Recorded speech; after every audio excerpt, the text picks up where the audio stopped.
नमस्कार फ्रेंड्स, स्वागत है हमारे यूट्यूब चैनल में सम्राट जी के एम में। आप लोगों को बताएंगे कक्षा 9th का आपका जो विषय आपका है हिंदी है।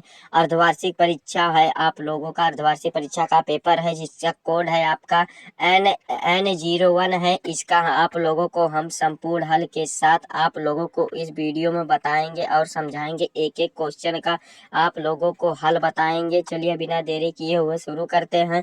तो यहाँ पर देखिए आप लोगों को जो ये आप लोगों को समय दिया गया था 3 घंटा दिया गया था और टोटल आपका पूर्णांक जो था नंबर जो था 70 नंबर का था। 20 MCQ थे, मल्टीपल चॉइस क्वेश्चन थे और 20 आपका 50 आपका वो लिखने वाले पर्सन थे। चलिए बिना देरी किए शुरू करते हैं। यहाँ पर देखिए खंड आ हमारा जो स्टार्ट होता है, यहाँ पर खंड आ, यहाँ पर देखिए खंड आ में कहा गया है बहुविकल्पीय प्रश्न है। पहला क्वेश्चन है गोदान किस विधा की रचना है, तो ये हमें बताना है। तो चलिए इसका आंसर आप लोग को गोदान जो है किस विधा की रचना है, तो इसका आंसर जो है उपन्यास है, यानी कि बा वाला हमारा राइट आंसर है। ये मुंशी प्रेमचंद जी का उपन्यास है, बा वाला राइट आंसर है। दूसरा क्वेश्चन है खड़ी बोली गद्य की प्रथम रचना है, तो इसका जो सही आंसर होगा गोहरा बादल की कथा। इसके लेखक है मलिक मोहम्मद जायसी जी हैं, बा वाला हमारा राइट आंसर है इसका। फिर अगला क्वेश्चन तीसरा पूछा है। देखिए तीसरा वाला क्वेश्चन क्या कह रहा है कि कामायनी के लेखक है, यानी कि कामायनी के लेखक कौन है, तो जयशंकर प्रसाद जी हमारा राइट आंसर होंगे। जयशंकर प्रसाद जी हमारा राइट आंसर हो जाएंगे। फिर अगला क्वेश्चन है कि ठूठा आम संस्मरण विधा की रचना के लेखक हैं, तो इसका जो सही आंसर होगा जयप्रकाश भारती है, आ वाला राइट आंसर है। पांचवा क्वेश्चन है कि भारत दुर्दशा के रचनाकार है, यानी कि भारत दुर्दशा के रचनाकार भारतेंद्र हरिश्चंद्र जी हैं, बा वाला हमारा राइट आंसर है। फिर 6 वाला क्वेश्चन है साखी शब्द रैमिनी किसकी रचना है, तो जो इसका सही आंसर होगा कबीरदास जी का है, यानी कि बा वाला हमारा राइट आंसर है। फिर अगला है कि आश्रय दाता राजाओं की प्रशंसा किस काल में प्रमुख विशेषता है, तो इसका जो सही आंसर होगा रीत काल में, यानी कि आ वाला हमारा राइट आंसर है। ठीक। फिर अगला क्वेश्चन है कि रसो ग्रंथ की भाषा है, यानी कि रसो ग्रंथ की भाषा क्या है, तो इसका जो आंसर होगा पिंगल, यानी कि डिंगल भी होता है पिंगल भी है। पिंगल यहाँ पर हो गया डिंगल, यानी कि आ वाला हमारा राइट आंसर होगा। ठीक। तो इस प्रकार से 8 क्वेश्चन हमारा कंप्लीट हुआ। और फिर जो अगले पेज में आपका आप दूसरे पेज में आता है क्वेश्चन, पहले दूसरा जो आता है 9वां जो आता है कि ज्ञानाश्रयी शाखा के प्रमुख कवि हैं, तो इसका जो सही आंसर होगा ज्ञानाश्रयी शाखा के कवि जो जो थे कबीरदास जी थे, यानी कि बा वाला हमारा राइट आंसर है। फिर 10वां क्वेश्चन है श्री रामचरितमानस किस भाषा में लिखा गया, तो इसका जो सही आंसर होगा अवधी भाषा में लिखा गया, यानी कि बा वाला हमारा राइट आंसर है। फिर अगला क्वेश्चन है कि हमारा श्रृंगार रस की अस्थायी भाव होता है, तो दा रति होता है। वड़ों की आवृत्ति होती है, अनुप्रास में होती है, वड़ों की बार बार आवृत्ति होती है, बा वाला हमारा इसका भी राइट आंसर होगा। अधिकांश छंद विभाजित होते हैं, तो चरणों में विभाजित होते हैं, सा वाला हमारा राइट आंसर है। निम्न में से शुद्ध वर्तनी वाला शब्द है, तो शुद्ध वर्तनी वाला शब्द क्या है, तो इसका जो सही आंसर होगा बारात होगा। वैसे तो बारात ही लग रहा है, बारात ही होगा या अधीन होगा, बारात या अधीन होगा। ठीक। बारात या अधीन होगा। फिर 5वां क्वेश्चन है कि अस्थि शब्द का तद्भव है, तो हड्डी होता है, संस्कृत शब्द है ना, तो हड्डी होता है। दही शब्द का तत्सम है, तो दधि होता है, दध दध मतलब दही होता है। ठीक। अज्ञान का विलोम होता है, तो ज्ञान होता है। ठीक। और फिर अगला क्वेश्चन है कमल रजीव जलज नलिन आदि कहलाते हैं, तो क्या कहलाते हैं, पर्यायवाची कहलाते हैं। समझ गए ना, पर्यायवाची कहलाते हैं। रामे रूप में का रामे रूप है राम का, यानी कि क्या रूप है, तो इसका जो सही आंसर होगा तृतीय विभक्त बहुवचन है। तो इस प्रकार से आप लोगों को 19 क्वेश्चन यहाँ पर हुआ। और तीसरे पेज में हमारा आता है जो अगला क्वेश्चन क्री धातु बिलेटेड लकार मध्यम पुरुष द्विवचन रूप है, तो इसका जो सही आंसर होगा कृत्यम है, यानी कि बा वाला हमारा राइट आंसर। तो इस प्रकार से आप लोगों को 20 MCQ का क्वेश्चन का आप लोगों को आंसर यहाँ पर बता दिए हैं और समझा दिए हैं। तो आप लोगों को चलिए आगे भी आप लोगों का क्वेश्चन का आंसर आप लोगों को ज्ञात कराते हैं और बताते हैं। तो देखिए यहाँ से हमारा जो स्टार्ट होता है, क्या स्टार्ट होता है कि खंड हमारा खा स्टार्ट होता है, जिसमें से हमारा वर्णनात्मक प्रश्न है, वर्णनात्मक प्रश्न इसमें है। तो इसमें जो पहला क्वेश्चन है देखिए गद्यांशों पर आधारित प्रश्न दिया गया है। इसमें पहला है कि यदि हम वेद होते तो कफ और पित्त की सावर्ती बात की व्याख्या करते तथा भूगोल वेत्ता होते तो किसी देश के जल बात का वर्णन करते और किंतु दोनों विषयों में से हमें यह बात कहने का प्रयोजन नहीं है कि हम तो केवल उसी बात के ऊपर 2-4 बातें लिखे हैं।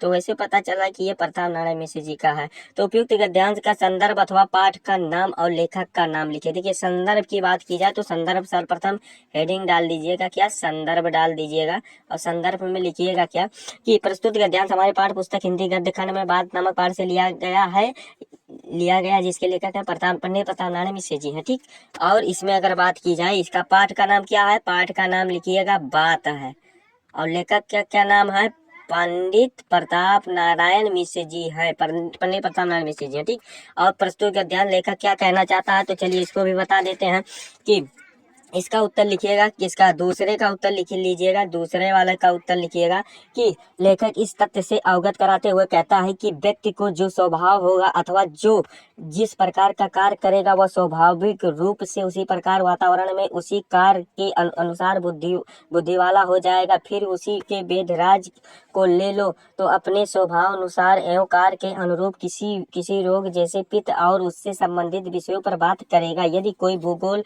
का ज्ञाता होगा तो वह अपने स्वभाव अनुसार किसी देश के जलवायु अथवा प्राकृतिक विषयों पर बात करेगा। ये हमारा 2 नंबर 4 नंबर लिख करके कंप्लीट होता है। अगला क्वेश्चन क्या पूछा है, देखिए अगला क्वेश्चन है कि यदि लेखक वेद एवं भूगोल वेत्ता होता तो क्या करता। देखिए क्या करता, लेखक कहता है क्या करता, देखिए लेखक कहता है कि दोनों विषयों पर बात कहने का हमारा कोई प्रयोजन नहीं है।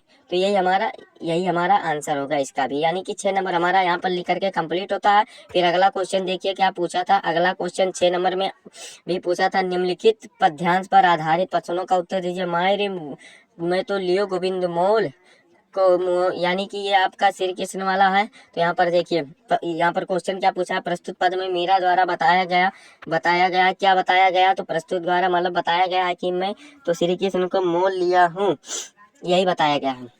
ठीक, यही बताया गया। अब मैंने तो तराजू को तौल करके मोल करके यहाँ से स्पष्ट कीजिए, यानी कि उनको अच्छी तरह से परख करके, अच्छी तरह से उनके विचारों को बुद्धियों को परख करके लिया हूँ। ठीक, इसी प्रकार से मीरा ने भक्ति का भाव का वर्णन कर लीजिएगा, तो ये वाला हो जाएगा आपका। फिर अगला क्वेश्चन देखिए क्या पूछा है, अगला क्वेश्चन है 23 नंबर पे 6 नंबर का है कि निम्नलिखित संदर्भों का एक संदर्भ सहित हिंदी अनुवाद करना था, तो ये वाला भी है, और अथवा करके आप लोगों को भी दिया गया था। जो आप किए होंगे आप लोगों को नंबर मिलेगा आप लोगों को। देखिए और फिर अगला नंबर आता है नए मेहमान एकांकी पर आधार, ये वाला भी दीपदान अथवा एक करना था, चाहे जो भी आप कर सकते हैं।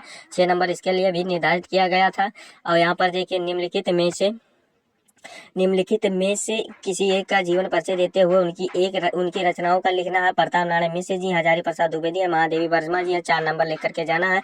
और कवि का जीवन परिचय रचनाओं का भी लिखना है, कबीरदास जी है, मीराबाई है, रहीमदास जी है।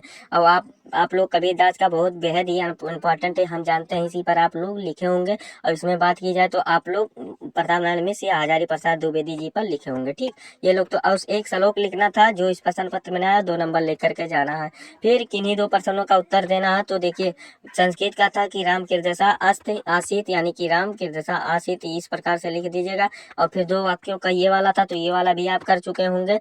और फिर प्रधानाचार्य को आवश्यक कार्य पर लिखना था, तो ये वाला तो अब बहुत ही सस्ता है, यानी कि फिर यहाँ पर प्रधानाचार्य यानी कि सबने सब प्रधानाचार्य, इस प्रकार से आप लोग प्रार्थना पत्र तो लिखे ही होंगे, आप लोग जानते ही होंगे। या अगर आपको नहीं आता तो कैनरा बैंक के प्रबंधक के अध्यात्वर्थ ऋण प्राप्त हेतु, यानी कि लोन क्या होता है, लोन लेने के लिए आप लोग पत्र लिख सकते हैं। फिर अगला क्वेश्चन है कि निम्नलिखित मुहावरे एवं लोकोक्तियों में से किसी एक का अर्थ बताते हो उनकी वाक्य प्रयोग लिखे। दांत पीसना यानी कि गुस्सा दिखाना होता है, जैसे राम ने उनको किसी गलत कार्य करते हुए गुस्सा पीसा। छोटी मुंह बड़ी बात यानी कि अधिक बड़ाई करना होता है इसका। एक अनार 100 बिनार, यानी कि एक को देकर के 100 लोग जलते हैं, यही वाला। मूठ के मुंह में उठ के, तो 2 ही करना था आप लोगों को, 2 नंबर लेकर जाना था। तो ये 70 नंबर का आपका पेपर था। आप लोगों को देखिए यहाँ पर आप लोग को अच्छे तरीके से समझा दिए हैं और बता दिए हैं। आप लोगों को कितना नंबर करके आए थे पेपर में, हमें कमेंट करके जरूर बताइएगा कि 70 में आप लोगों का 70 बाई कितना आ जाएगा, 70 में कितना नंबर आ जाएगा, 60-65 नंबर आएगा कि नहीं, आप लोग कमेंट करके जरूर बताइएगा। अगर आप हमारे चैनल पर नए हैं तो चैनल को सब्सक्राइब कर दीजिएगा, बेल आइकन को भी दबा दीजिएगा और ये वीडियो क्लास 9th के स्टूडेंट के पास शेयर जरूर कीजिएगा। चलिए मिलते हैं नेक्स्ट वीडियो में नेक्स्ट टॉपिक के साथ, तब तक के लिए जय हिंद, जय भारत, वंदे मातरम।